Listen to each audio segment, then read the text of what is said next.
Okay, सो बच्चों, हमने last lecture में जहाँ तक कंप्लीट किया था उसको क्विकली एक बार रिकैप कर लेते हैं।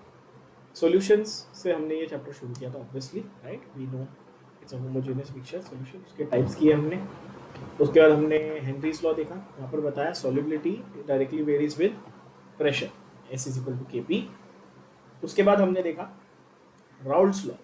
यहाँ पर राउल्ट्स लॉ में हमने देखा कि vapour pressure of a given component is equal to its original यानी कि प्योर फॉर्म में vapour pressure into its mole fraction, जिसको आज हम लोग और डिटेल में रिवाइज भी करेंगे डेफिनेटली।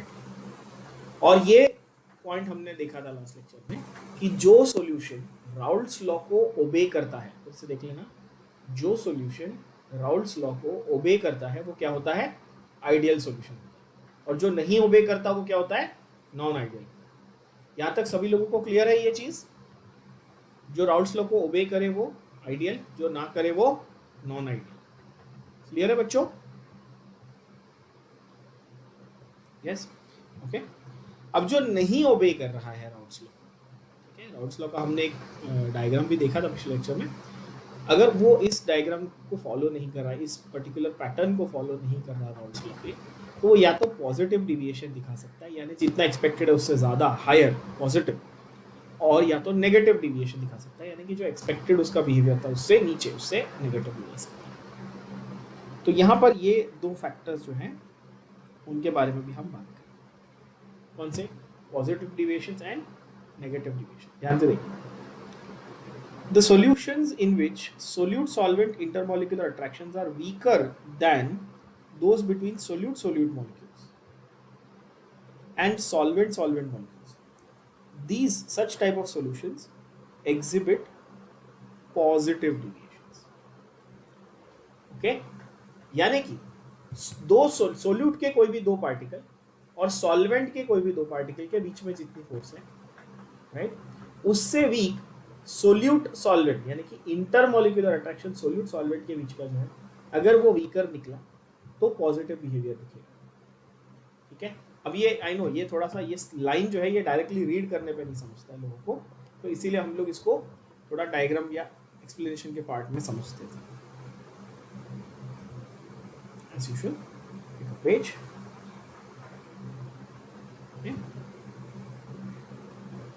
अगर मैं आपको कहता हूं कि NaCl इन H2O का सॉल्यूशन कैसा है, NaCl इन H2O का सॉल्यूशन, या फिर और भी बेहतर अगर आप सोचो कि C2H5OH यानी कि इथाइल अल्कोहल इन वाटर का सॉल्यूशन, चलो मान क्या है, ethyl alcohol, ethanol in water का सॉल्यूशन। क्या ये समझ रहे हो आप लोग? अब यहाँ पर जो टाइप्स ऑफ इंटरैक्शंस एग्जिस्ट करते हैं वो कौन से आप मुझे बता दो। जो टाइप्स ऑफ इंटरैक्शंस इस सॉल्यूशन में बच्चों एग्जिस्ट करेंगे वो कौन से टाइप के इंटरैक्शंस होंगे? पहला इंटरैक्शन होगा कि दो अल्कोहल के मॉलिक्यूल एक दूसरे से इंटरैक्ट कर रहे हैं, बोलो हाँ कि नहीं। तो इसको मैं बोलूं solute solute type of interaction, बोलो हाँ कि ना बच्चों, है ना? ओके, दूसरा है वाटर के मॉलिक्यूल्स आपस में इंटरैक्ट कर रहे हैं, तो इसको मैं क्या बोलूंगा बताओ? बोलेंगे सर सॉल्वेंट सॉल्वेंट इंटरैक्शन बोलेंगे। ओके, तीसरी कैटेगरी है इथेनॉल और वाटर के बीच की इंटरैक्शन, तो इसको मैं क्या बोलूंगा? बोलेंगे सर सोल्यूट सॉल्वेंट बोलेंगे। ठीक बात है ना? अच्छा, अब सवाल ये है कि अगर ये जो इंटरैक्शन है दिस इज वीकर एंड ये दोनों जो इंटरैक्शन है दे आर कंपैरेटिवली स्ट्रॉन्गर, ठीक है, जो सोल्यूट सॉल्वेंट वाला इंटरैक्शन है यानी कि अल्कोहल और वाटर का जो इंटरैक्शन है वो वीक है, और जो सोल्यूट सोल्यूट का खुद का है या सॉल्वेंट सॉल्वेंट का खुद का है वो कैसा है, स्ट्रॉन्गर है। तो आपको पॉजिटिव डिविएशन यानी ज़्यादा वेपराइजेशन मिलेगा, जितना एक्सपेक्ट किया था उससे ज़्यादा वेपर प्रेशर या उससे ज़्यादा वेपराइजेशन मिलेगा। Again, let's try and understand it in this context. Now, see the sentence. Now it will make sense. Solutions in which solute-solvent attractions are weaker than solute-solute and solvent-solvent, they will exhibit positive behavior. समझ में आया मैंने क्या बोला? यानी दो water molecule आपस में जितने अच्छे से चिपकते हैं, या दो अल्कोहल के मॉलिक्यूल आपस में जितने अच्छे से चिपक जाते हैं या अट्रैक्ट होते हैं, अल्कोहल और वाटर के मॉलिक्यूल आपस में उतने अच्छे से चिपकेंगे नहीं. अच्छा, जब वो आपस में एक दूसरे से अट्रैक्ट नहीं होंगे, जितना हमने सोचा था उतना अट्रैक्ट नहीं हो रहे, जब वो जुड़ नहीं रहे, अट्रैक्ट नहीं हो रहे मतलब जुड़ नहीं रहे, तो क्या वो मीडियम से बाहर आएंगे वेपर के फॉर्म में? यस, ऑफ कोर्स, क्योंकि वो जुड़ना नहीं चाहते, वो दूर जाना चाहते. वो दूर जाना चाहते, वो वेपराइज होंगे. करेक्ट बात है. तो ऐसे में क्या होगा? Vapour pressure will be higher than the ones expected. बोलो हाँ कि ना? जो प्योर फॉर्म में था उससे ज्यादा हायर होगा वेपर प्रेशर. क्यों? क्योंकि ज्यादा वेपराइज हो रहे हैं. ज्यादा वेपराइज क्यों हो रहे हैं? क्योंकि वो अट्रैक्शन कम है, जुड़ना नहीं चाह रहे, दूर जाना चाह रहे, तो वेपराइज ज्यादा. Can you imagine this picture? है ना? सो ऐसे केस में बच्चों vapour pressure will be higher. Simple. Vapour pressure क्या है? थोड़ा ज्यादा है.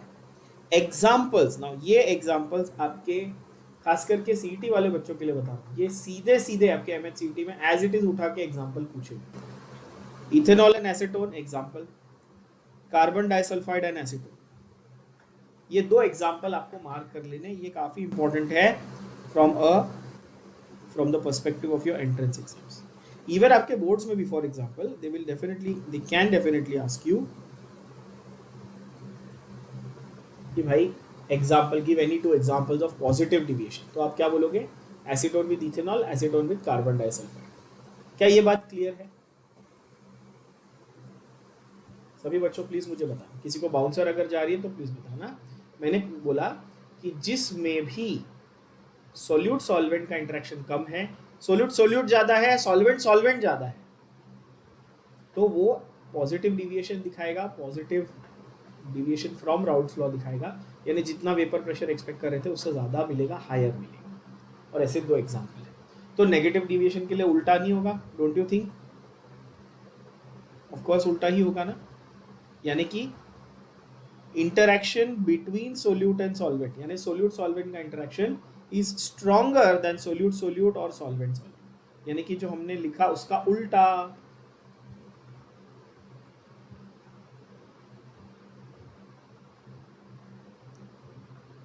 अगर ये स्ट्रॉन्गर है,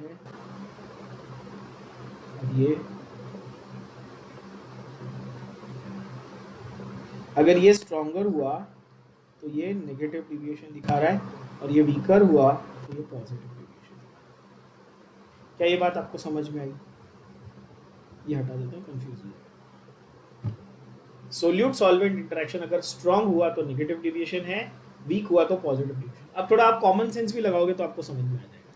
अगर सोल्यूट और सॉल्वेंट आपस में अच्छे स्ट्रॉन्ग इंटरेक्शन दिखाते हैं, स्ट्रॉन्ग अट्रैक्शन दिखाते हैं, तो क्या वो एक दूसरे से जुड़े रहना चाहेंगे? बोलो हाँ कि ना. ये वाटर मॉलिक्यूल है, ये अल्कोहल मॉलिक्यूल है, ये जुड़ना चाहेंगे? बोलो यस और नो. Stronger attraction. तो जब ये एक साथ रहेंगे तो क्या ये दोनों में से कोई भी एक मॉलिक्यूल उड़ेगा क्या? वेपराइज होगा क्या? ये तो एक दूसरे को पकड़ के रखेंगे ना. क्या ये वेपराइज होंगे? क्या लगता है? नहीं होंगे ऑब्वियसली. तो वेपर प्रेशर जितना सोचा था उतना मिलेगा क्या? नहीं मिलेगा. तो डिविएशन कैसा होगा? नेगेटिव. जितना सोचा था उससे कम वैल्यू मिलेगी, मतलब नेगेटिव डिविएशन मिलेगा. क्या ये बात समझ में आई?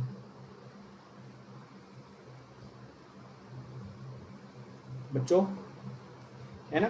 तो अब मैं इसको आपको जनरलाइज फॉर्मेट में लिख के दूं, जैसे कई सारी बुक्स में आपको लिखा हुआ मिलता है. Solution of A and B. A का इंटरेक्शन, बी का इंटरेक्शन, और ए बी का इंटरेक्शन. ए बी का इंटरेक्शन वीक हुआ तो पॉजिटिव डिविएशन, ए बी का इंटरेक्शन स्ट्रॉन्ग हुआ तो नेगेटिव डिविएशन. क्या ये आप लोगों को बात अभी और क्लियर होगी? इसमें कोई कंफ्यूजन नहीं है? बात समझ में आ गई बच्चों? बहुत अच्छा, बहुत बढ़िया. इस तरह से देखना. ओके, तो ये हुआ हमारा पॉजिटिव नेगेटिव डिविएशन का फंडा. ऑब्वियसली हमको एग्जांपल, जैसे हमने पॉजिटिव डिविएशन के दो एग्जांपल देखे, ठीक उसी तरह हमने नेगेटिव डिविएशन के भी एग्जाम्पल देखने हैं। Chloroform with acetone and phenol with aniline, ये दो कौन से हैं एग्जाम्पल? ये negative deviation from Raoult's law के एग्जाम्पल हैं। Negative deviation from Raoult's law, very important from entrance exam point of view as well as from boards, of course from an objective point of view आप बोल सकते हो। ये दोनों example, दो positive deviation के, दो नेगेटिव डिविएशन के लिए काफी इंपॉर्टेंट एग्जाम्पल्स। क्लियर हो गई बात? आइडियल सॉल्यूशन का एग्जांपल लास्ट टाइम ही दे दिया था, ऑलरेडी मार्क करवा दिया था। कौन सा है बता सकता है कोई बच्चा? आइडियल सॉल्यूशन का क्या एग्जांपल मार्क किया था? बेंजीन प्लस टोलुइन यानी कि मिथाइल बेंजीन। ये आइडियल था। आइडियल था मतलब किसको फॉलो कर रहा था बच्चों? आइडियल था मतलब राउल्स लॉ को फॉलो। क्लियर? अब आपको याद होगा कि मैंने ये स्टार्टिंग में आपको बताया था कि ये चैप्टर का नाम वैसे लिखा है सॉल्यूशंस, बट इस चैप्टर का एक्चुअली नाम पूरा होना चाहिए था सॉल्यूशंस एंड कॉलिगेटिव प्रॉपर्टीज। क्या होना चाहिए था? Solutions and colligative properties. ये जो नाम है, कौन सा नाम? Colligative properties. ये नाम इस चैप्टर में बहुत इंपॉर्टेंट और बहुत बड़ा रोल प्ले करता है। ठीक है? Originally the name of this chapter was supposed to be solutions and colligative properties. Now they've just said only solutions. This is perhaps the most important question from this chapter when it comes to a theory point of view. अगर मैं boards की बात करूं तो सबसे ज़्यादा इस chapter से अगर कोई क्वेश्चन इंपॉर्टेंट है तो वो ये है, what are colligative properties, और define colligative property and name the four colligative properties. आपके सामने आपकी स्क्रीन पर आपको क्वेश्चन और उसका आंसर दोनों समझ में आ जाएगा, ध्यान से देखना।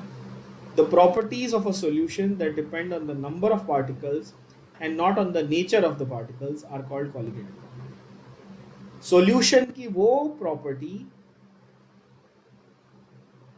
वो क्वालिटी जो सोल्यूट के पार्टिकल्स के नंबर पर डिपेंड करे, उसके नेचर पर डिपेंड ना करे, वो कॉलिगेटिव प्रॉपर्टी। क्या ये बात समझ में आई बच्चों? सुनना मैंने क्या बोला, ध्यान से सुनना। मैंने कहा वो प्रॉपर्टी सॉल्यूशन। अच्छा, आप बोलोगे सर सॉल्यूशन की कौन सी प्रॉपर्टी होती है? तो आप खुद सोचो ना, सॉल्यूशन की क्या प्रॉपर्टी हो सकती है? सॉल्यूशन की प्रॉपर्टी में उसका कॉन्सेंट्रेशन, उसकी डेंसिटी, उसका बॉइलिंग पॉइंट, उसका वेपर प्रेशर, उसमें प्रेशर कितना है, वो कौन से टेम्परेचर पे फ्रीज होगा, ऐसे बहुत सारी प्रॉपर्टीज आ सकती है हर सॉल्यूशन की। यस, जैसे मैं बोलूँ आपको नमक वाला पानी दिया मैं, तो इस सॉल्यूशन की बहुत सारी प्रॉपर्टी बताई जा सकती है। उसमें से कॉलिगेटिव प्रॉपर्टी किसको बोलेंगे? तो कॉलिगेटिव प्रॉपर्टी उसको बोलेंगे बच्चों जो केवल नंबर पर डिपेंड करे, मतलब the property which will depend only on the number of particles, not the nature of particle. मतलब पार्टिकल कैसा था, एसिड था, बेस था, छोटा था, बड़ा था, कुछ फर्क नहीं पड़ता। शेप कैसा था, गोल था, स्क्वायर था, कोई फर्क नहीं पड़ता। नेचर पे उसको डिपेंड करना ही नहीं है। किस पे डिपेंड करना है आप बताओ, किस पे डिपेंड करना है?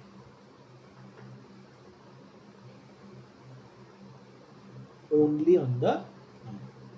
फिर वो पार्टिकल क्या था इससे मुझे फर्क नहीं पड़ता, वो सॉल्ट था, वो एसिड था, वो बेस था, वो कचरा था, वो पत्थर था, वो जो भी था, वो कितने नंबर, कितनी अमाउंट, कितनी मात्रा में प्रेजेंट था, उससे जो प्रॉपर्टी डिसाइड होती है वो कॉलिगेटिव प्रॉपर्टी। क्या ये बात सभी लोगों के भेजे में गई? Please tell me yes. और ये इस चैप्टर का कोर है, ये इस चैप्टर का समरी है। मान लो ये एक लाइन, क्योंकि हम लोग पढ़ेंगे ही आगे अभी पूरी कॉलिगेटिव प्रॉपर्टीज की डिटेल्स। अगर कॉलिगेटिव प्रॉपर्टी क्या है ये नहीं समझा आपको तो गड़बड़। तो पहले बताना कॉलिगेटिव प्रॉपर्टी का कॉन्सेप्ट समझ में आया क्या? मैंने क्या बोला? It depends only on number of particles but not on the nature of the particles. क्या ये बात क्लियर हुई? Shahan, Rishabh, Yash, Tanish, Rohan, everybody? Yes, great. तो जो नंबर पर डिपेंड करे, नेचर पर डिपेंड ना करे, वो कॉलिगेटिव। अब ऐसी सॉल्यूशन के वैसे तो बहुत सारी प्रॉपर्टी होती है, बट कॉलिगेटिव की 4 एग्जाम्पल, कॉलिगेटिव के 4 टाइप्स हैं। कौन से हैं? ध्यान से सुनना और समझना, ठीक है। Vapour pressure lowering, boiling point elevation, freezing point depression and osmotic pressure. फिर से सुनना, vapour pressure lowering, boiling point elevation, freezing point depression and osmotic pressure. ये 4 ऐसे प्रॉपर्टीज हैं सॉल्यूशन के जो सिर्फ नंबर पे डिपेंड करते हैं, नॉट ऑन नेचर पे डिपेंड नहीं करते हैं। ऐसी इन चार प्रॉपर्टीज को हम कॉलिगेटिव प्रॉपर्टीज कहते हैं बच्चों। क्या कहते हैं? क्या कहते हैं? Colligative properties. ये भूलना नहीं, गलती से भी भूलना नहीं। ऐसी 4 प्रॉपर्टीज को हम कॉलिगेटिव प्रॉपर्टीज कहते हैं क्योंकि ये नंबर पे डिपेंड करती है, नेचर पे डिपेंड नहीं करती। क्लियर? यहाँ तक ठीक है। अब सवाल ये है, बॉइलिंग पॉइंट सर हमको मालूम है कि बॉइलिंग पॉइंट एलिवेशन क्या होता है, फ्रीजिंग पॉइंट हमको पता है कि फ्रीजिंग पॉइंट डिप्रेशन क्या होता है, वेपर प्रेशर क्या होता है ये पिछली बार आपने समझाया था। ये freezing point vapour pressure lowering ये क्या होता है? तो पहले हर एक को हम लोग कॉन्सेप्ट के हिसाब से समझेंगे कि एक्चुअली ये प्रॉपर्टीज हैं क्या और ये कॉलिगेटिव प्रॉपर्टीज किस तरह बदलती हैं नंबर के हिसाब से, उसके बारे में पहले बात। तो क्या आप सभी लोगों को वेपर प्रेशर याद है? मैंने एक डायग्राम बताया था, ये रहा लिक्विड, ये रहे उसके वेपर के मॉलिक्यूल्स। वेपर के मॉलिक्यूल्स सरफेस पे प्रेशर लगाएंगे, लिक्विड के सरफेस पे प्रेशर लगाएंगे। ये जो वेपर के मॉलिक्यूल्स लिक्विड के सरफेस पे प्रेशर लगा रहे हैं, बिकॉज वेपर के मॉलिक्यूल्स लगा रहे हैं तो वेपर प्रेशर एट इक्विलिब्रियम है ना। तो वेपर प्रेशर क्या है ये तो हमको पता चल गया, जब लिक्विड के मॉलिक्यूल वेपर बन रहे हैं और फिर प्रेशर लगा रहे हैं तो वेपर प्रेशर है। पर क्या वेपर प्रेशर कॉलिगेटिव प्रॉपर्टी है? उसका लोअरिंग यानी कि वो कितना कम होने वाला है, ये कॉलिगेटिव। आप समझे मैंने क्या? वेपर प्रेशर खुद कॉलिगेटिव प्रॉपर्टी है क्या? आपको कोई पूछेगा कि वेपर प्रेशर कॉलिगेटिव प्रॉपर्टी है क्या, आप बताओ, तो आप क्या बोलोगे? हाँ कि ना? आप बोलोगे नहीं यार, वेपर प्रेशर कॉलिगेटिव नहीं है, चेंज इन वेपर प्रेशर कितना वो कम होने वाला है ये कॉलिगेटिव। मतलब does the value of vapour pressure depend on number? No.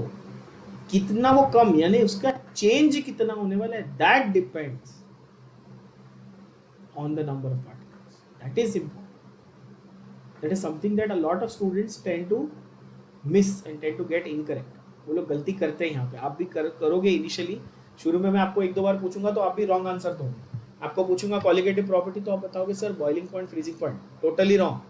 Boiling point colligative property है क्या? नहीं, elevation of boiling point colligative property. बात को समझो, फिर से ध्यान से देखना, पढ़ो आपकी स्क्रीन पे क्या लिखा। क्या बॉइलिंग पॉइंट आपकी कॉलिगेटिव प्रॉपर्टी है बच्चों? नो, बॉइलिंग पॉइंट का एलिवेशन आपकी कॉलिगेटिव प्रॉपर्टी। क्या फ्रीजिंग पॉइंट कॉलिगेटिव प्रॉपर्टी है?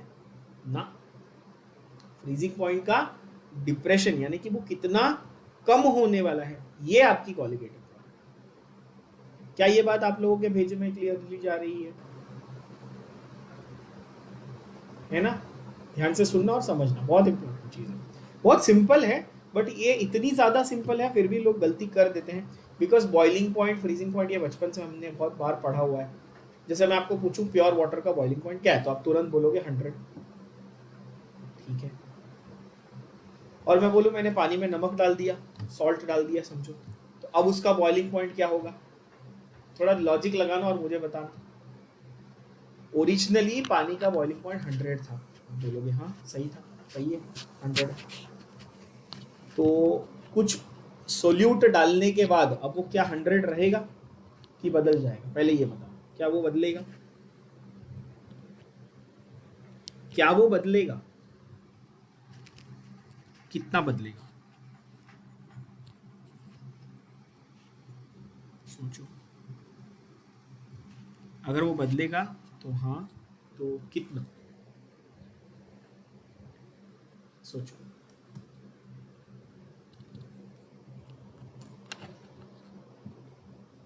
आप बोलोगे सर वो कितना बदलेगा वो तो नहीं पता, बट इतना तो बता सकते हो कि वो पॉजिटिव बढ़ेगा कि कम होगा, ये बता सकते हो। Read what is written on your screen and tell me if water, pure water was boiling at 100, solute वाला पानी will it boil at less than 100 or more than 100 or at 100 only? चलो ये बताओ। Logically simple answer. How many से less than 100? How many से more than 100? How many से don't say anything? देखो थोड़ा अगर बच्चों अगर आप अपनी स्क्रीन पे बेसिक इंग्लिश के हिसाब से इसको रीड करो तो आपको मालूम पड़ेगा कि बॉइलिंग पॉइंट का क्या हो रहा है। पढ़ो, एलिवेशन यानी बढ़ रहा है कि कम हो रहा है बेटा? हाँ, ये हुई ना बात। यानी कि यहाँ पर सीधा सीधा समझ में आ रहा है कि भाई प्योर सॉल्वेंट के कंपैरिजन में सोल्यूट डालने के बाद बॉइलिंग पॉइंट का क्या हुआ?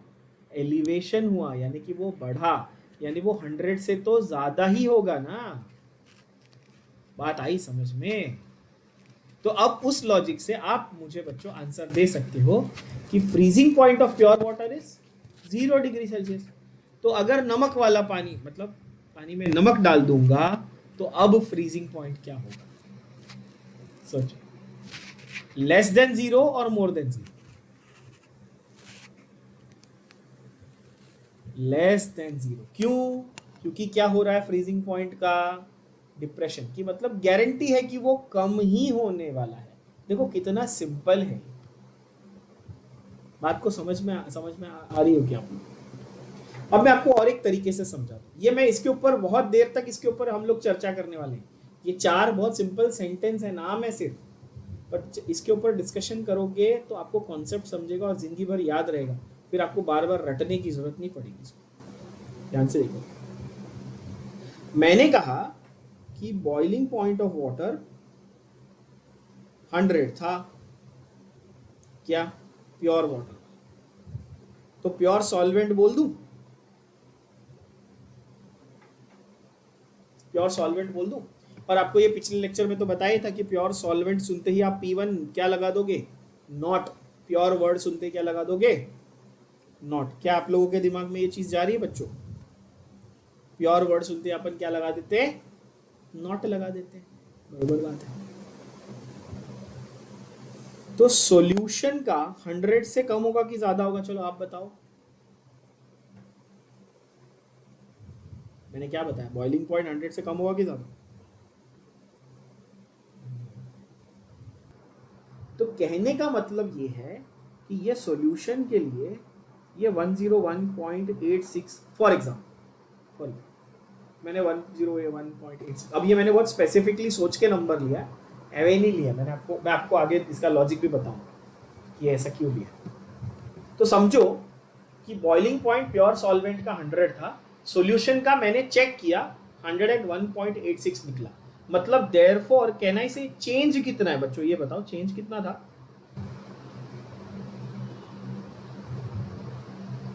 Plus 1.86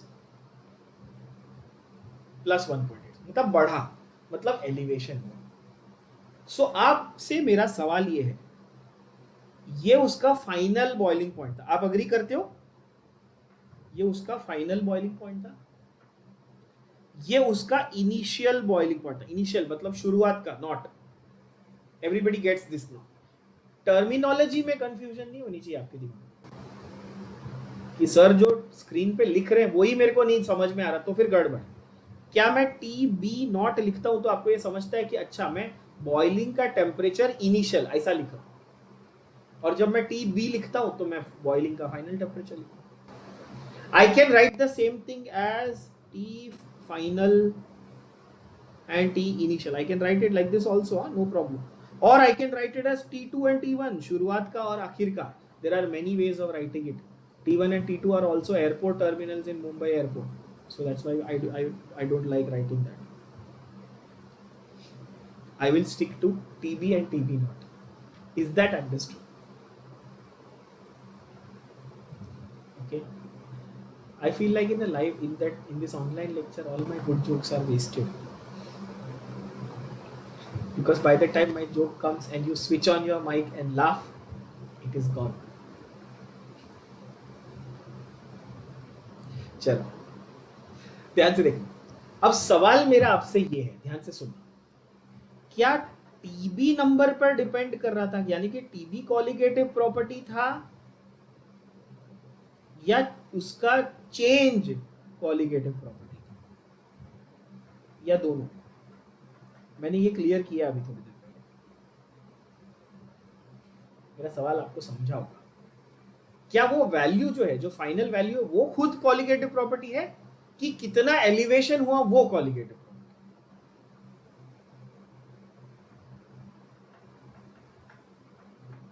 the change is the colligative property. तो ये कॉलिगेटिव प्रॉपर्टी नहीं है, ये colligative.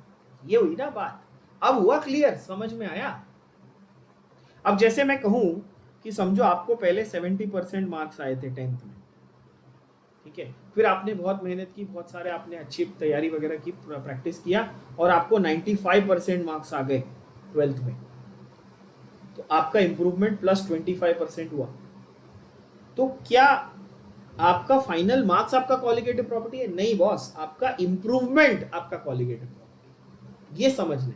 So the change, elevation कितना हुआ, ये कॉलिगेटिव. अगेन दोबारा ये बोल रहा हूं, आपको पकाऊ लगे तो भी ठीक है, सुन लेना ध्यान से. दोबारा बोल रहा हूं, कोई आपको पूछेगा ना आके कि यार बॉइलिंग पॉइंट कॉलिगेटिव प्रॉपर्टी होता है क्या, बोलेगा नहीं भाई, बॉइलिंग पॉइंट का एलिवेशन कॉलिगेटिव प्रॉपर्टी होता है. ये इतने क्लैरिटी के साथ आपके दिमाग में जाना चाहिए. आई होप ये गया होगा इतनी क्लैरिटी के साथ बच्चों. बढ़िया बढ़िया. तो ये जो चेंज है, अच्छा मैं इसको सिर्फ चेंज ना बोल के पॉजिटिव चेंज था तो मैं इसको अब एलिवेशन बोलता हूं. अब it will make sense because positive change था तो मैंने एलिवेशन बोला. अगर नेगेटिव चेंज होता तो मैं क्या बोलता, आप बताओ? मैं बोलता डिप्रेशन, जो अगले कॉन्सेप्ट में फ्रीजिंग पॉइंट के लिए लगने वाला है बॉस. कितना है प्योर सॉल्वेंट का फ्रीजिंग पॉइंट? आप बोलोगे 0 degree Celsius, assuming the solvent is water. हाँ, by the way, assuming the solvent is water. Solution का शाहान आप मुझे बताओ, सॉल्यूशन का प्योर सॉल्वेंट का अगर फ्रीजिंग पॉइंट 0 है तो सॉल्यूशन का फ्रीजिंग पॉइंट सॉल्वेंट से कम होगा कि ज्यादा होगा, यानी 0 से कम होगा कि ज्यादा होगा? कम ही होगा, सीधी बात है. तो सपोज मैं आपको बोलूं कि इसका -1.86 पे फ्रीज हुआ. कितना? -1.86. तो मैं बोलूं देयरफॉर डिप्रेशन इज 1.86. अच्छा, एलिवेशन बोलते ही पॉजिटिव तो अपने आप समझ गया ना, वैसे डिप्रेशन बोलते हो तो अपने आप नेगेटिव समझ गया ना, लिखने की जरूरत नहीं फिर.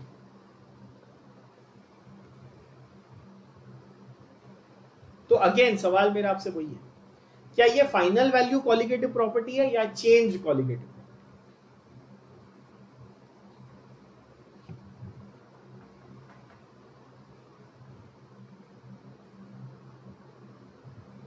Is the final value a colligative property or is the change?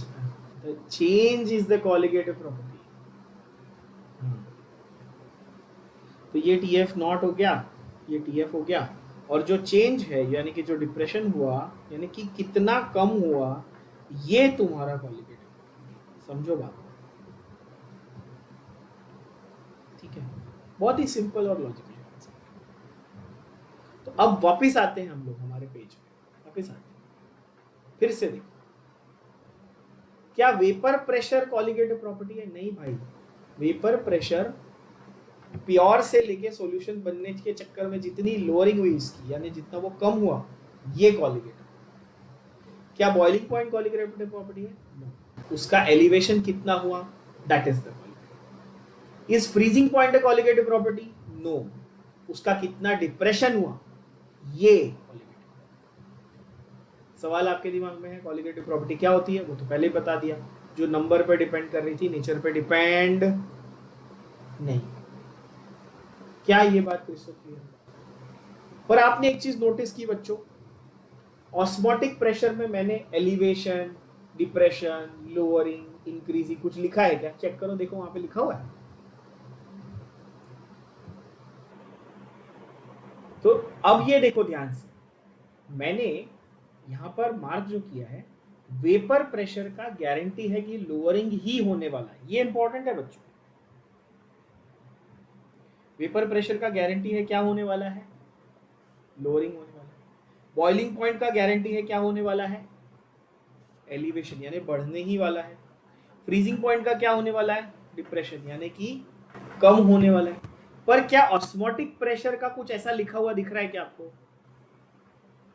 कम, ज्यादा, एलिवेशन, डिप्रेशन, लोअरिंग, इंक्रीजिंग कुछ लिखा हुआ दिख रहा है? नहीं। यानी कि ऑस्मोटिक प्रेशर में कोई गारंटी नहीं है कि वो कम ही होगा, ज्यादा ही होगा। वो कुछ भी हो सकता है, वो बढ़ भी सकता है, कम भी हो सकता है। बट बाकी तीन में क्या है गारंटी?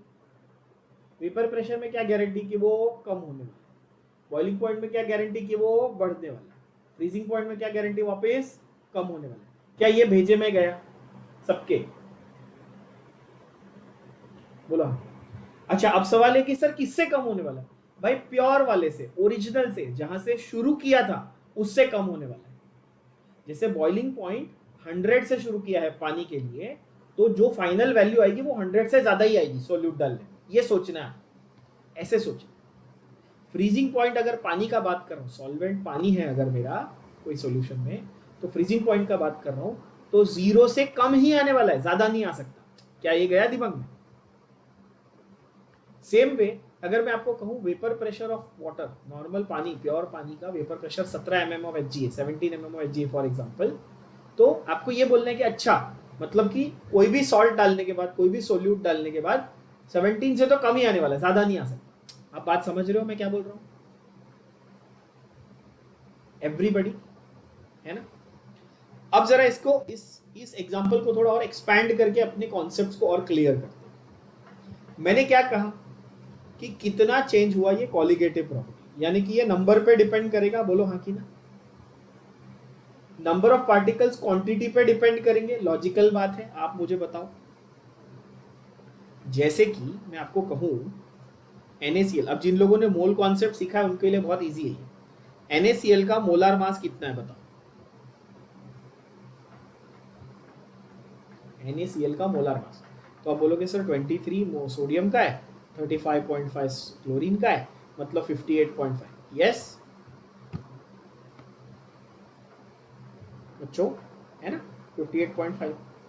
अब देखो, बहुत मस्त प्यारा सा एग्जांपल दे रहा हूं आपको, बहुत अच्छे से क्लियर हो जाएगा, कोई कंफ्यूजन बचेगा ही नहीं अगर है दिमाग में। मैं आपको बोलता हूं केस 1 और बोलता हूं केस 2, ठीक है बात? प्योर वाटर मैंने लिया, क्या लिया? Pure H2O।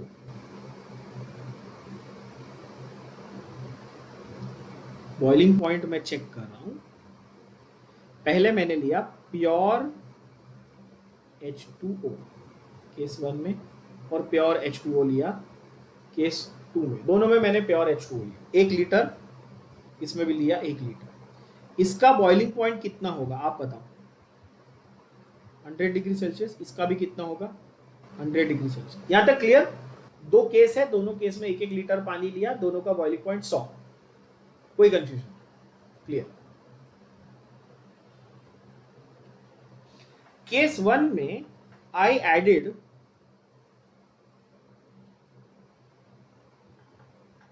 585 ग्राम सॉल्ट। कितना किया? 585 ग्राम सॉल्ट। केस 2 में आई एडेड 5850 ग्राम। समझो बात क्या बोल। अच्छा समझो पानी मैंने 1 लीटर नहीं 10 लीटर लिया, चलो नहीं तो आप बोलोगे सर 1 लीटर पानी में आप गधे हो क्या, 5 किलो सॉल्ट डाल रहे है कि नहीं। चलो 10 लीटर ले लिया, 100 लीटर ले लिया, कितने भी लिया, 1 लीटर 2 लीटर 10 लीटर, सबका बॉइलिंग पॉइंट तो 100 ही रहेगा ना, क्या फर्क।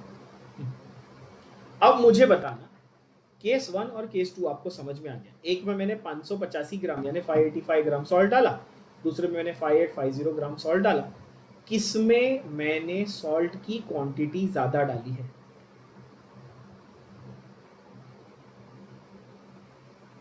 ऑफ कोर्स केस 2 में। आपको अगर मैं नंबर ऑफ पार्टिकल्स पूछूं तो क्या आप बहुत ही आसानी से बता सकते हो, क्योंकि मैंने आपको मोल कॉन्सेप्ट सिखाया है।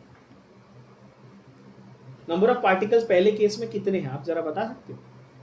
58.5 वाज 1 मोल था, तो 585 इज हाउ मेनी मोल्स, सोचो जरा। 10 मोल्स। सो कैन आई से 10 into Avogadro number is the number of particle. देखो कितना आसान। हाँ यार ये तो सही है। नंबर ऑफ पार्टिकल्स कितने हैं NaCl के, 10 into एवोगैड्रो नंबर, क्योंकि 10 मोल डाला है मैंने, कॉमन सेंस। यस बच्चों कितने मॉलिक्यूल्स, हाँ कितने मॉलिक्यूल है, 10 into Avogadro number, correct. Case 2 में कितने आप बताओ, इजीली बता सकते कितने होंगे केस 2 में।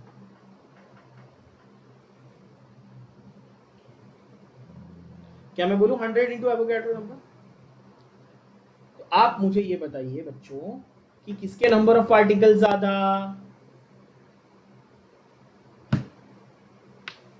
केस 1 के कि केस 2 के, किसके नंबर ऑफ पार्टिकल ज्यादा बच्चों, केस 2 के।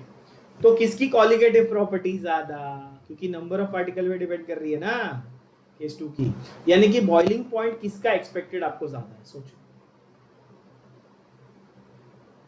तो अगर मैं ये बोलूं कि अच्छा यहाँ पर बॉइलिंग पॉइंट हाँ 100 से समझो 105 होने वाला है, एक एग्जांपल एक अप्रोक्सीमेट बोल रहा हूँ, तो यहाँ पर हो सकता है कि 110 115 120 कुछ भी हो सकता है, मतलब केस 1 से तो ज्यादा ही होगा। ये बात आपके ध्यान में, काफी क्रिस्टल क्लियर। कैसे प्रूव किया, नंबर ऑफ पार्टिकल से रिलेटेड, एकदम क्लियर।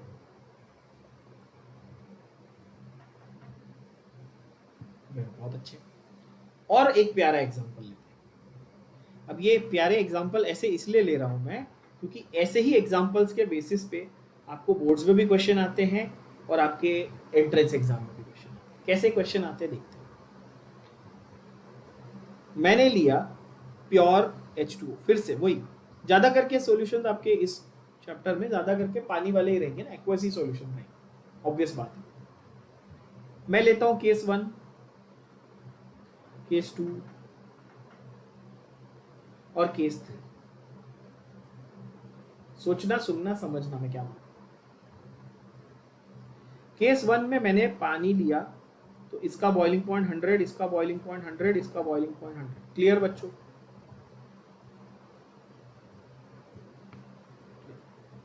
मैंने केस 1 में ऐड किया NaCl, कितना 1 मोल, कितना ऐड किया 1 मोल NaCl।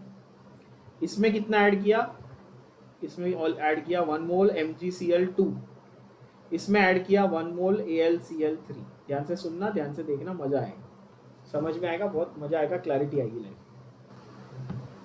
केस 1 में NaCl डाला, केस 2 में MgCl2 डाला, केस 3 में AlCl3 डाला बच्चों, ठीक है। तो आप बोलोगे सर मोल कॉन्सेप्ट के हिसाब से ये भी एवोगैड्रो नंबर, ये भी एवोगैड्रो नंबर ऑफ पार्टिकल, ये भी एवोगैड्रो नंबर ऑफ पार्टिकल, ये सही है, बोलो हाँ कि ना, क्योंकि सब 1 मोल है ना, है कि नहीं, सही है एकदम सही। सब में एवोगैड्रो नंबर पार्टिकल मींस सबका बॉइलिंग पॉइंट एलिवेशन एक जैसा होना चाहिए, क्योंकि सबके नंबर ऑफ पार्टिकल सेम है, ऐसा आपके दिमाग में आ रहा होगा। हाँ तो सबके नंबर ऑफ मोल तो 1 है ना, 1 1 1, n नंबर ऑफ, हिंट सही है, n नंबर ऑफ क्या है, n नंबर ऑफ आयॉन्स हैं। देखो ये हुई ना बात, ये समझना कि यहाँ पर NaCl में से एक सोडियम और एक क्लोरीन मिल रहा है, मतलब पार्टिकल कितने मिल रहे हैं एक्चुअली? 2 पार्टिकल मिल रहे हैं, हर मॉलिक्यूल से 2 पार्टिकल मिल रहे हैं। तो ये 2 इंटू Na हुआ, बोलो हाँ कि ना? अभी मजा आया ना? इसमें से Mg और 2 क्लोरीन, टोटल कितने मिले? 3 पार्टिकल, यानी 3 into Na। Number of particle तो 3 टाइम्स हो गए ना, क्योंकि एक मॉलिक्यूल से 3 मिले, एक का 3। और AlCl3 में आप अब तो कोई भी बता देगा क्या है, Al3 प्लस और 3Cl माइनस, यानी कि टोटल पार्टिकल कितने बच्चों? 4, यानी कि 4 इंटू Na। क्या ये बात क्लियर हुई आप लोगों के दिमाग में? तो अब आप मुझे बता सकते हो केस 1, केस 2, केस 3 किसमें आपको बॉइलिंग पॉइंट का एलिवेशन यानी बॉइलिंग पॉइंट सबसे ज्यादा मिलेगा?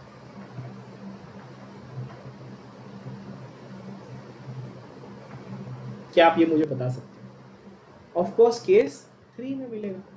क्यों? क्योंकि उसमें एक्चुअल नंबर ऑफ पार्टिकल सबसे ज्यादा है। तो नंबर ऑफ पार्टिकल ज्यादा है तो कॉलिगेटिव प्रॉपर्टी ज्यादा है, यानी एलिवेशन ज्यादा है। यानी 100 से कितना ऊपर गया?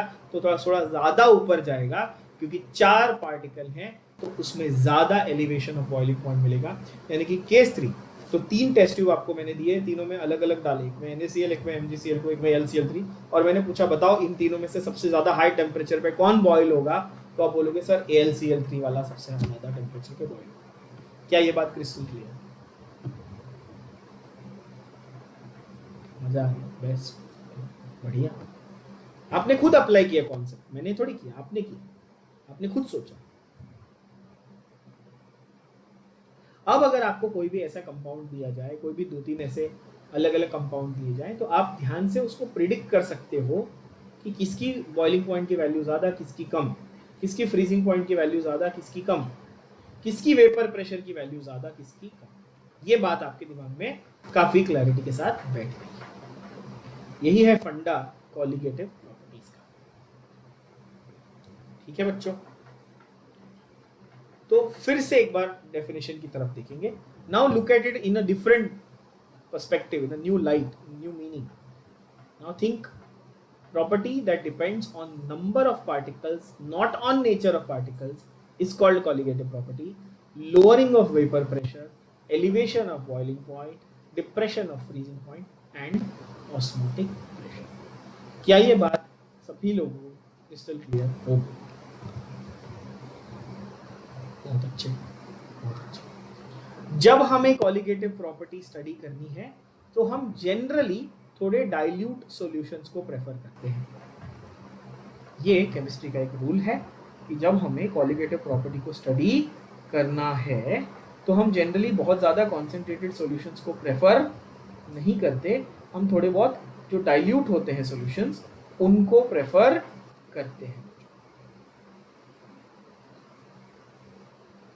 क्लियर है? तो अब पहली जो कॉलिगेटिव प्रॉपर्टी है उस पर आ जाते हैं। तो ये आप मार्क कर लेना, dilute solutions with concentration of 0.2 molar और लेस। अच्छा, that capital M stands for what? ये मैं पढ़ा चुका हूं वैसे, मोलैरिटी है ना। Capital M stands for molarity, small m stands for molality. पता है ना, इसमें गड़बड़ नहीं करनी। सो पहला कॉलिगेटिव प्रॉपर्टी है वेपर प्रेशर लोअरिंग। पहला क्या है कॉलिगेटिव प्रॉपर्टी? पता है आपको? Vapour pressure lowering. आपको मैं कभी भी रैंडमली उठा के पूछूं चलो कॉलिगेटिव प्रॉपर्टी क्या होती है और चारों के नाम बताओ, आपको आना चाहिए। अगर आपको नहीं आता तो आपसे मैं 10-10 बार लिखने के लिए बोलूंगा। ये इतना इम्पोर्टेंट। मैं रैंडमली आपको कभी भी ऐसे पूछूं, किसी और लेक्चर में, चलते लेक्चर में कभी भी पूछूं कि चलो 4 कॉलिगेटिव प्रॉपर्टी के नाम बताओ, तो आपको आने चाहिए। That is how important is this is. क्या ये समझ में आ रहा है आप लोगों को? ओके, चलो इसमें से कोई भी पार्ट अगर आपको ऐसा लगे कि नहीं सर ये क्लियरली समझ में नहीं आ रहा, पूछो, मैं 10 बार समझाऊंगा अलग अलग तरीके से, बट पूरा क्लियर कर लेना है, डाउट नहीं रखना है। Vapour pressure load, pressure exerted by vapour on the liquid is vapour pressure. ये बहुत बार समझा चुका, आज भी अभी वापस बोला। वेपर के मॉलिक्यूल लिक्विड के सरफेस पे जो प्रेशर लगाएं, जो दबाव लगाएं, उसको वेपर प्रेशर कहते हैं। वेपर प्रेशर के बारे में एक बहुत इंपॉर्टेंट चीज आपको जानना जरूरी है, और ये बहुत इंटरेस्टिंग चीज है। ये सेंटेंस आप अपनी टेक्स्ट बुक में ही ऊपर लिख लेंगे ऐसे एज अ नोट।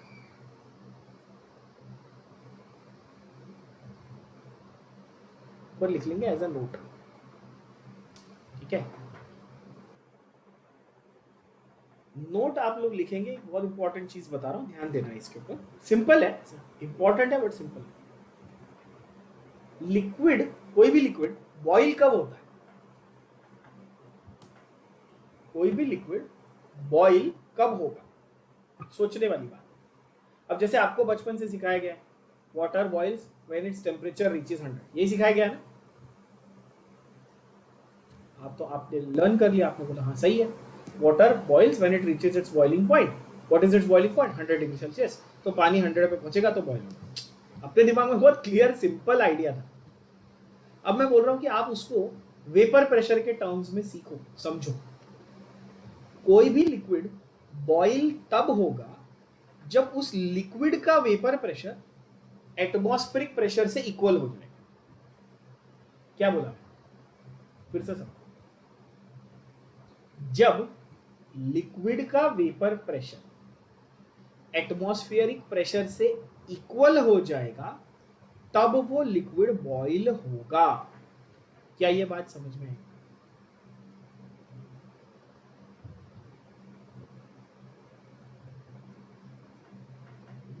ध्यान से सुनना, समझ। सो नोट आपको ये करना है बच्चों, बॉइलिंग पॉइंट डिफाइन कैसे करें? हमने तो बॉइलिंग पॉइंट वाटर का वैल्यू रटा हुआ है, but boiling point in general define कैसे करेंगे? तो अब आपको मैं वेपर प्रेशर के टर्म्स में सिखा रहा हूं, ध्यान से देखो। The temperature at which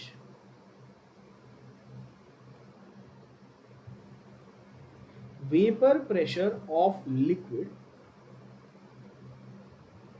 becomes equal to atmospheric pressure। देखो ये मजा आएगा समझने, समझे? जब लिक्विड का वेपर प्रेशर एटमॉस्फेरिक प्रेशर के लेवल तक पहुंच जाए, उसको बॉइलिंग पॉइंट कहेंगे। ये मुद्दा, ये इंपॉर्टेंट बात है। क्या ये बात समझ में आई? आप मुझे बताओ, नॉर्मल एटमॉस्फेरिक प्रेशर कितना है?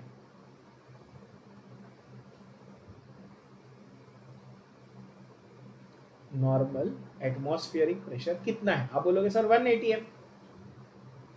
सही बात है ना? अरे बोलो हाँ कि ना। आप बोलोगे नॉर्मल एटमॉस्फेरिक प्रेशर है 1 atm, 1 एटमॉस्फेयर, जिसको हम लोग मिलीमीटर ऑफ एचजी में कितना लिखते हैं? सोचो, 760, करेक्ट। हम लोग मिलीमीटर ऑफ एचजी में लिखते हैं 760। देखो आपको ये बहुत प्यार से समझ में आएगा, बहुत मजा आएगा समझ में, देखना। और वो ऐसे दिमाग की ऐसे बत्ती जलेगी कि अरे हाँ, चमकेगा कि हाँ यार ऐसा होता है। अच्छा, पानी 100 पे बॉईल होता है तो ठीक है, तो 100 पे ऐसा क्या फिनोमिनन हो रहा है जिससे वो बॉईल हो? ये सवाल है। तो मैंने क्या कहा, फॉर एग्जाम्पल आप मान लो कि नॉर्मल पानी का वेपर प्रेशर समझो 20 mmHg, समझो कितना है? 20 mm। ये बोतल में ये पानी है, ये रूम टेम्परेचर पे नॉर्मल, ठीक है। तो ये 20 mmHg इसका वेपर प्रेशर है, ये मान लो आप। एटमॉस्फेरिक प्रेशर कितना है? 760 mmHg। जब आप पानी को हीट करना शुरू करते हो तो आप देखो हो क्या रहा है, केमिस्ट्री देखो इसके पीछे की कितनी प्यारी है।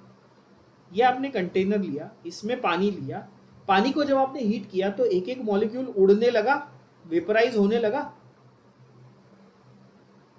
ज्यादा वेपर, जितना आप हीट करोगे उतना वेपराइज होगा, बोलो हाँ कि ना। और जितने वेपर मॉलिक्यूल बनेंगे उतना वो बार बार प्रेशर लगाएंगे, है कि नहीं? तो जैसे जैसे आप हीट करते जाओगे उतने ज्यादा वेपर मॉलिक्यूल्स बनेंगे, और उतना वो प्रेशराइज करेंगे, यानी कि इसका वेपर प्रेशर धीरे धीरे बढ़ेगा, 20 से 30, 30 से 40, 40 से 100, 200, 500, जब भी जो भी है वैल्यू बढ़ते बढ़ते जब ये वैल्यू 760 तक पहुंचेगी तब बॉइलिंग चालू हो जाएगी। ये हुई ना बात, ये समझा?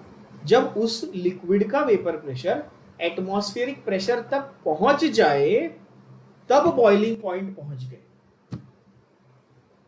ये हुई ना बात, ये समझना है। तो नॉर्मल पानी का जो वेपर प्रेशर था वो आपको कहां तक पहुंचाना था, वो एटमॉस्फेरिक प्रेशर तक पहुंचाना था, तभी वो बॉइल होगा। क्लियर बच्चों? समझ में आएगा? तो ये इस तरह से इसका फंडा है। हाँ,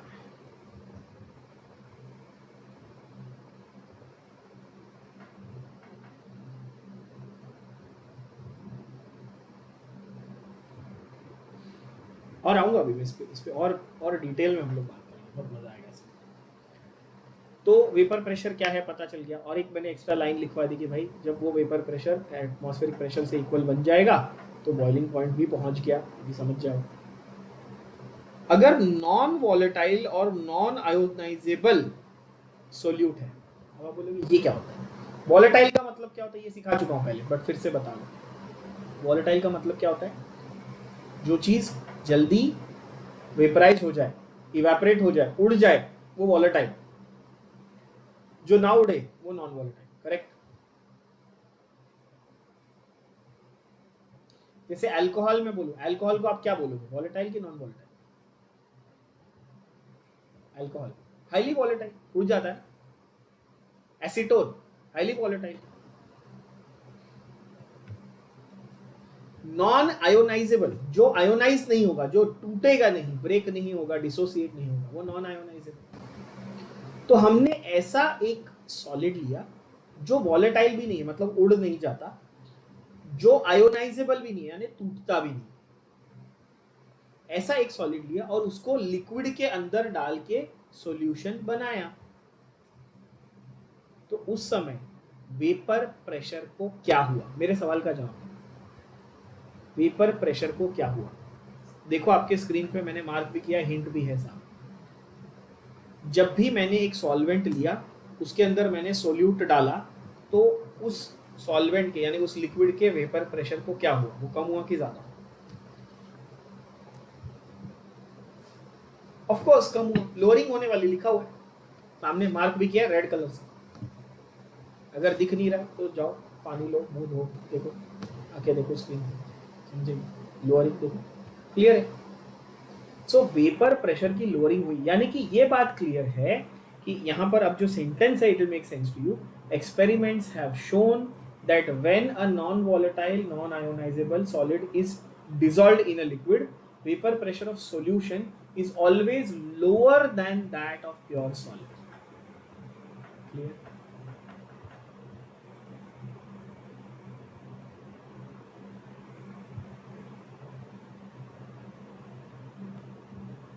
In other words, vapor pressure became low.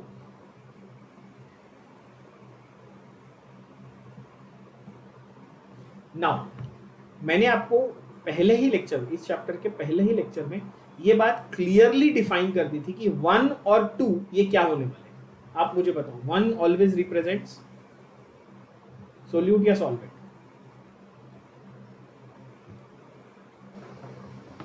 ध्यान से देखना, मैंने ये पहले लेक्चर में बहुत क्लियर कर दिया था, आपके लिए मैं दोबारा स्क्रीन पे यहाँ पे रख दिया है।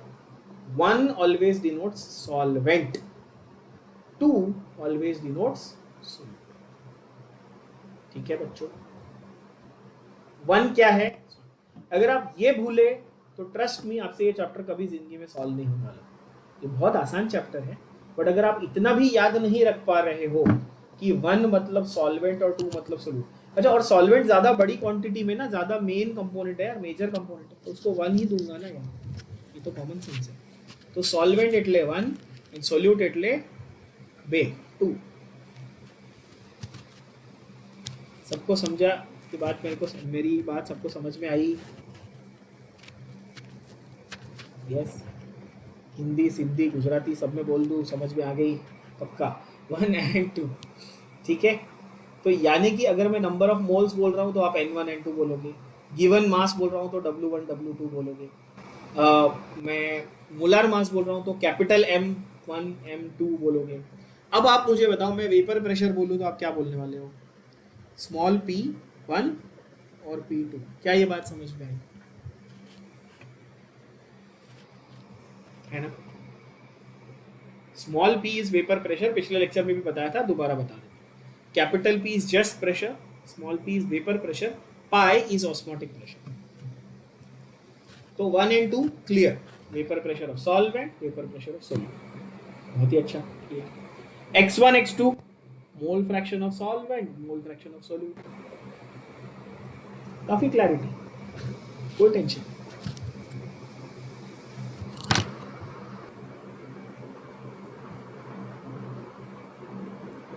तो अब जब हम यहां पर वापस आकर ये सीख रहे हैं कि P1, 1 मतलब सॉल्वेंट, 1 से क्या पता चला? सॉल्वेंट। और नॉट से क्या पता चला? नॉट,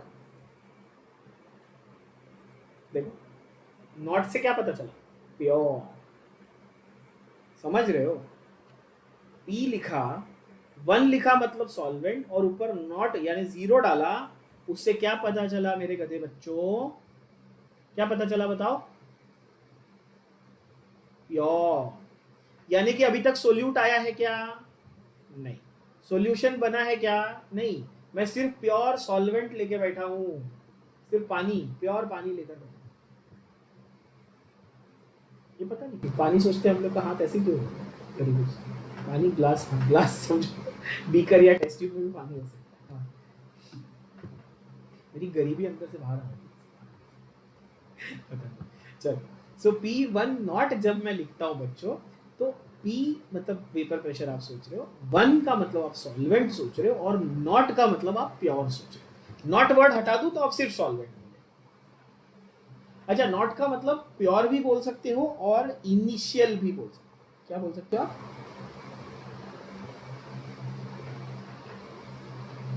क्या बोल सकते हो? शुरुआत का, यानी कि अर्थात इनिशियल। ठीक है, तो आप मुझे बताओ P1 किसको बोलोगे? जब P1 नॉट को इनिशियल बोला तो P1 को मैं फाइनल बोलूंगा। किसका? सॉल्वेंट का कि सॉल्यूट का?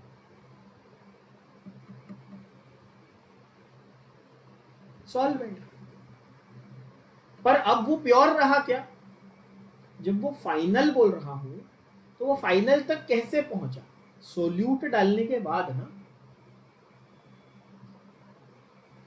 तो P1 को मैं वेपर प्रेशर ऑफ सॉल्वेंट बोलने की बजाय वेपर प्रेशर ऑफ सॉल्यूशन बोल दूं तो भी एक ही बात है, बोलो हाँ। थोड़ा कंफ्यूजिंग लगता है, दोबारा सुनना मैं क्या बोल रहा हूं। जिनको कंफ्यूजिंग लगा उनके लिए बता रहा हूं। आप बोलोगे सर आपने P1 को वेपर प्रेशर ऑफ सॉल्वेंट बोला। मैं बोलूँगा हाँ मैंने बोला। नॉट लिखता तो प्योर सॉल्वेंट बोलता। आप बोलोगे हाँ, तो P1 को आपने सिर्फ वेपर प्रेशर ऑफ सॉल्वेंट बोलना चाहिए ना। करेक्ट है। तो मैंने इसको बोला नहीं, मैं इसको फाइनल भी बोल सकता हूँ, और फाइनल मतलब मैं इसको सॉल्यूशन का भी बोल सकता हूँ, क्योंकि अब सोल्यूट डाल दिया है। अब solute,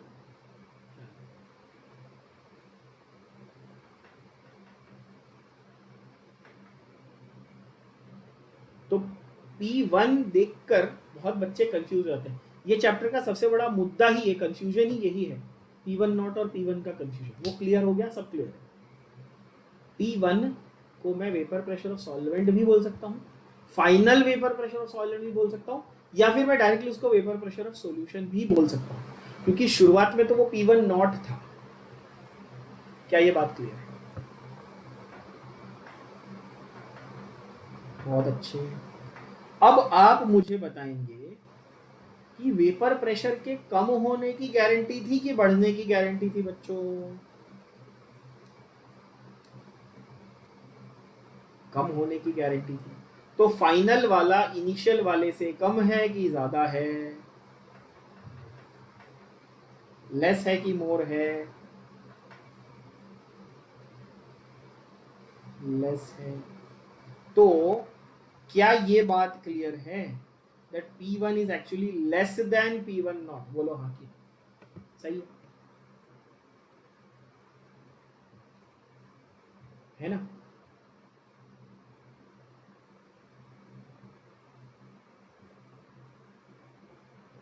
If P1 is final and P1 naught is initial, and I'm saying there is a guarantee that vapor pressure final wala is always less than initial, which means P1 is less than P1 naught. Yes or no? बहुत बढ़िया, कोई confusion नहीं, एकदम clarity के साथ।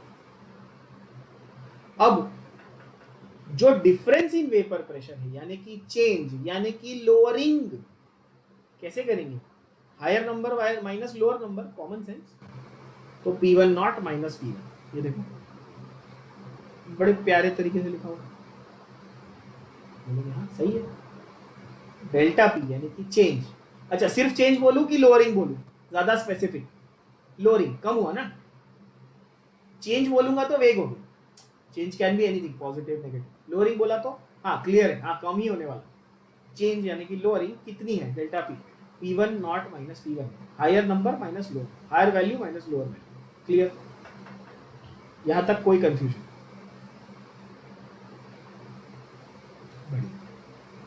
अब सवाल आपके दिमाग में ये है कि सर आपने आधे घंटे में 300 बार बोल दिया पेपर प्रेशर लोअरिंग होगा, लोअरिंग होगा, लोअरिंग होगा, लोअरिंग होगा, हमको ये तो बताओ क्यों लोअरिंग हो रहा है? अब बहुत टीचर क्या बोलते हैं, हाँ एक्सपेरिमेंटली प्रूवन है। हाँ तो लिख दिया है आपके बुक में, तो लिखा हो एक्सपेरिमेंटली प्रूवन है तो है, उसके पीछे का लॉजिक समझ लेते हैं जरा। एक्सपेरिमेंटली प्रूव हुआ तो कुछ तो होगा ना रीजन, वो जरा रीजन समझ लेते हैं। देखो वेपर प्रेशर क्या है, कितनी आसानी से लिक्विड वेपराइज हुआ, उतने ज्यादा वेपर के मॉलिक्यूल बने और उतना उन्होंने प्रेशर लगाया। जितने ज्यादा वेपर के मॉलिक्यूल उतना वो प्रेशर लगाएंगे। अग्रीड? तो यानी कि लिक्विड कितनी आसानी से वेपराइज हो रहा है, इसी पे फर्क, इसी पे डिपेंड कर रहा है ना वेपर प्रेशर। आप बोलोगे हाँ, तो लॉजिकल बात बोली आपने कि भाई vapour pressure of a given liquid depends on the ease with which the molecules escape from the surface. Fair enough?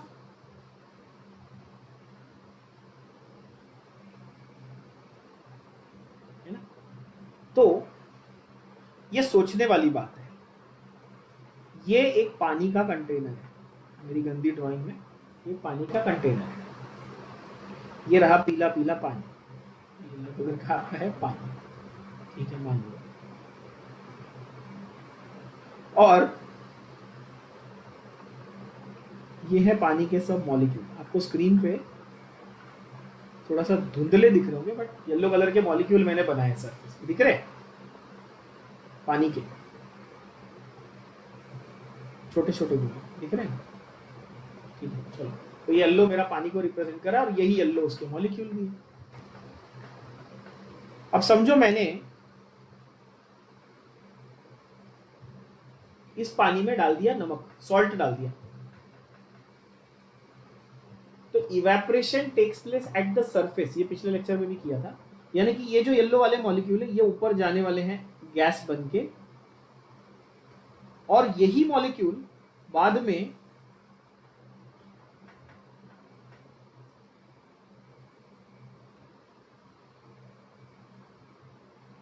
Pressure लगाने वाले हैं, वेपर प्रेशर। जैसे वो वेपर बनेंगे वो प्रेशर लगाएंगे सरफेस। आप बोलोगे हाँ बरोबर, लेकिन जब मैंने सॉल्ट डाला तो ये जो येलो वाले मॉलिक्यूल है इसमें से कुछ पानी के हट के कुछ सॉल्ट के रिप्लेस हो गए। मतलब सरफेस पे समझो पहले जितने भी पानी के मॉलिक्यूल, समझो 100 मॉलिक्यूल, 100 मॉलिक्यूल थे पानी के, अब वो 100 में से हो सकता है 10 रिप्लेस हो गए सॉल्ट के साथ। तो जो वेपराइज हो रहे थे वो भी थोड़े कम वेपराइज होंगे, जो वेपराइज हो रहे थे वो थोड़े से क्या होंगे, कम वेपराइज होंगे, क्योंकि पानी के मॉलिक्यूल अवेलेबिलिटी कम हो गई, और कम वेपराइज होंगे तो वेपर प्रेशर भी कम लगाएंगे। समझ में आया? बोलो। ये है इसके पीछे का लॉजिक। अब ये सेंटेंस को आप रीड करो, आपको समझेगा। देखो आपके स्क्रीन पे है, मैं मार्क नहीं कर रहा हूँ, मार्क करने की जरूरत नहीं, समझने की जरूरत है। When a non volatile, ये देखो मेरा आपको कर्सर दिख रहा होगा स्क्रीन पे, वहां से मैं रीड करता हूँ, ध्यान से आप लोग फॉलो करो और समझो। When a non volatile solute is dissolved in a solvent, some of the surface molecules are replaced by the solute molecules. Agreed ना? मैंने क्या बोला, पानी के कुछ मॉलिक्यूल्स को नमक के मॉलिक्यूल से रिप्लेस कर दिया। So therefore these solute molecules do not contribute to the vapor. Why? Because they are non-volatile. They will not contribute. Thus, the number of solvent molecules available for vaporization per unit area is less. Therefore, vapor pressure is less. समझे कि नहीं समझे? जब surface पे पानी के molecules ही कम हो गए, सरफेस की सतह मतलब लिक्विड तरल यानी कि लिक्विड की सतह पर, उसके सरफेस पर जो पानी के बुलबुले प्रेजेंट थे, मॉलिक्यूल प्रेजेंट थे, वो ही कम हो गए, तो वो वेपराइज कैसे होंगे? कम ही वेपराइज होंगे, और वेपराइज कम होंगे तो वेपर प्रेशर भी कम ही लगाएंगे। ये इनके पीछे का लॉजिक है। तो हमें क्या समझ में आया? हमें क्वालिटेटिव प्रॉपर्टी समझ में आई, जो नंबर पे डिपेंड करती है, नेचर पे डिपेंड नहीं करती है बच्चों। उसमें हमको 4 क्वालिटेटिव प्रॉपर्टी कौन सी समझ में आई? आप सारे लोग मेरे साथ रिपीट करेंगे। लो वेपर प्रेशर की क्या? लोअरिंग। बॉइलिंग पॉइंट का एलिवेशन। फ्रीजिंग पॉइंट का डिप्रेशन एंड ऑस्मोटिक प्रेशर। फिर से, वेपर प्रेशर की लोअरिंग, बॉइलिंग पॉइंट का एलिवेशन, फ्रीजिंग पॉइंट का डिप्रेशन। डिप्रेशन यानी कम हो, not the kind of depression जो आप लोग चले जाते हो गर्लफ्रेंड छोड़ के जाती है, वो नहीं। ये वैल्यू कम होने वाला डिप्रेशन, ओके? ये आशिकों वाला डिप्रेशन नहीं है। और चौथा है obviously osmotic pressure. Osmotic pressure क्या है ये हम लोग करेंगे बाद में। तो यहाँ तक हमारा कॉन्सेप्ट क्लियर हुआ। वेपर प्रेशर की हमेशा लोअरिंग ही होती है, मैंने आपको प्रूव करके बता दिया विद वेरियस एग्जांपल्स कि क्यों लोअरिंग होने वाली है, क्यों होनी चाहिए और होती है। एक्सपेरिमेंटली भी बताया गया है, उसका लॉजिक भी देख लिया, और कुछ एग्जाम्पल भी हमने किए जहां पर नंबर ऑफ पार्टिकल ज्यादा, वहां पर क्वालिटेटिव प्रॉपर्टी ज्यादा। यहाँ तक आई होप सभी बच्चों को, किसी को कोई डाउट नहीं होगा। I am sure.